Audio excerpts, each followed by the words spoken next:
There is one skill that 90% of gorilla tag players do not know how to do. And yes, that most likely includes you watching this video. This skill is something that is gained over time. It's something that I can teach you, but you have to practice a lot to learn it well. This is gorilla tag's forgotten mechanic. This is Gamesense. So a lot of you comp players probably know a lot about Gamesense. However, I feel like this is probably the most overlooked mechanic in the game. And also, it's not really a mechanic, it's a skill. But you can be terrible at basically every mechanic and have really good game sense and still be considered one of the better players in the game. Game sense is basically knowing where lava monkeys are around the map and basing everything that you do off of where they are. For example, if I'm on this wall and I can go up for a slip slap, or I can go around the corner, or I can cut back. I can do a bunch of different things. And there's a lava waiting on that second tallest tree branch right there. And there's a lava waiting somewhere over there on that platformish area, waiting to cut off any slip slaps I might do. The most logical thing to do would be to go around the corner like this and keep running like that. And while things like this may seem obvious, a lot of players don't take into account a few things. There is a lot of delay in the game. So if you get tagged from really far distance, it's most likely because the game has a lot of delay. Especially if players are farther away from each other geographically. Let's say I'm playing against someone from California and I live in like Georgia or something. There's going to be more delay than if both the players lived in Georgia. Basically, you have to kind of predict where your opponents are going to go. So for example, if I'm on this branch, we're just kind of near the center of the map, and there's a lava trailing right behind me, like let's say they're on that tree, about to be on that branch, and I see them under that branch over there, and I decide to go like this and cut back. On their screen, if they're right here and they're about to jump like this, I will jump slightly later than I jumped on my screen.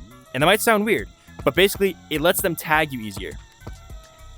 So predicting your opponent's movements in advance will give you the best chance at not being tagged. Also, that's why you see when players like Jukyo and Ground, like they'll do something like this and they do some stupid juke like that and it works. It's because they do it in advance so that they basically predict your prediction. Please, for everything that I love, start using Gamesense in your regular gameplay.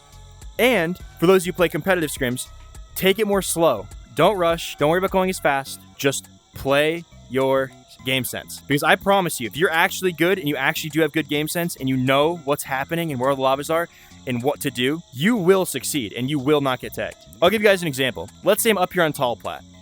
And there's a lava monkey coming for me somewhere over there, like on that tree. And there's someone waiting over by Stump. And let's say that there's also somebody by Treehouse. You really don't have many options here. But I want to let you guys do this. Comment down below what you would do. So assuming there's a lava monkey on Treehouse, that platform, and then that Stump branch area. What would you do? Comment down below.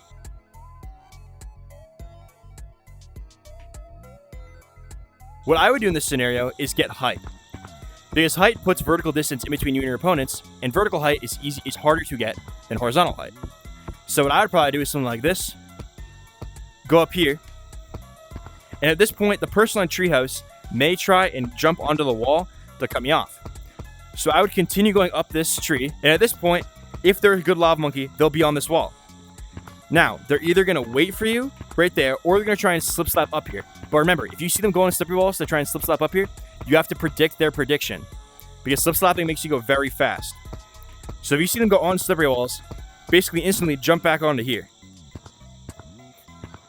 And now at this point, there's probably someone on the platform, behind you, trailing you, and over there.